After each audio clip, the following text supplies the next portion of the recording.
I'd now like to talk a little bit more about the cell surface molecules that result in the changes in gene structure. Let me talk a little further about this phenomenon by talking about the hierarchy of cell sorting in order of decreasing surface tensions. This was some work that was done also by Fody and Steinberg at Princeton University, and what they did was to take different tissues and they would mix them together two at a time, and they would observe which of the tissues went on the inside and which of the tissues were on the outside based on the amount of surface tension. And the higher the surface tension, the more apt the cell is. In fact, that tissue will be on the inner surface, and the cells on the outer surfaces have lesser surface tension. So let's look at this.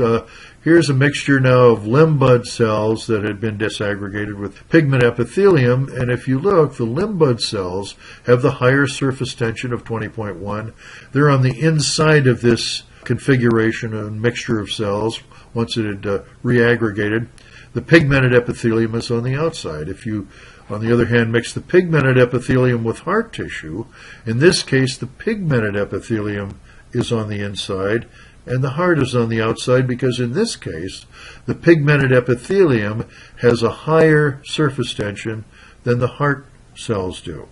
And you can go down the list. Heart will be on the inside relative to liver, which is blue because of this difference again, 8.5 to 4.6 of the surface tension, and the neural retina cells are at the bottom of this list at 1.6 compared to the liver. So the neural retina cells are on the inside, and this is based then on surface tension. And this hierarchy of surface tension then is what we also see when we look inside of the embryos and make those measurements in the embryos, which Fody and Steinberg did very, very carefully. So what keeps these cells together? What are the things that cause the cells to join together and to stay together? Well, one of the major factors is a protein complex called cadherin. And cadherin-mediated cell adhesion is the kind of cell adhesions that's very important not only in our adult organs, but also during embryonic development. Cadherin is a rather complex molecule that extends across the cell membrane.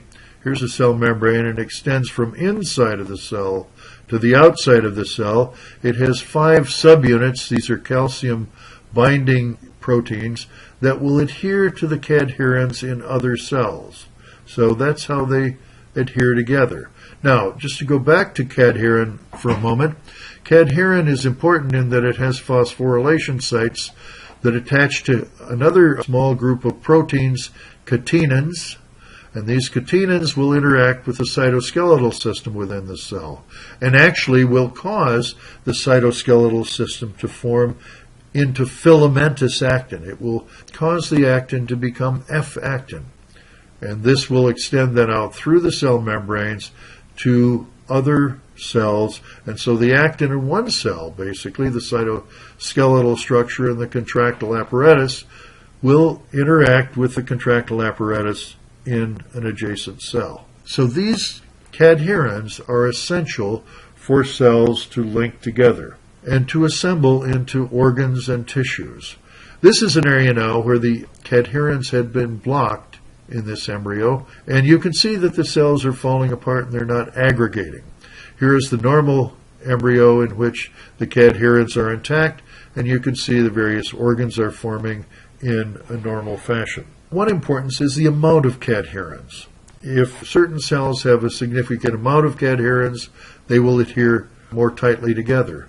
And if they have lower amounts of cadherin, they will not adhere as tightly, and they will be an outer area of a specific organ. So if we look at a mixture of cells that have different amounts of cadherins, that is what allows for correct morphogenesis to take place. If these red cells had too much cadherin, you would not get this layering forming here, which is required for normal organ development. Here you can see in this mixture, after 4 hours, there's a rather random mixture of the N-cadherin molecules and the other form of cadherin molecules. The importance of the amount of cadherin for correct morphogenesis is very clear from the experiments that Steinberg's group did. If you have large amounts of cadherin, there will be more surface tension than if you have small amounts of cadherin associated with certain cell types.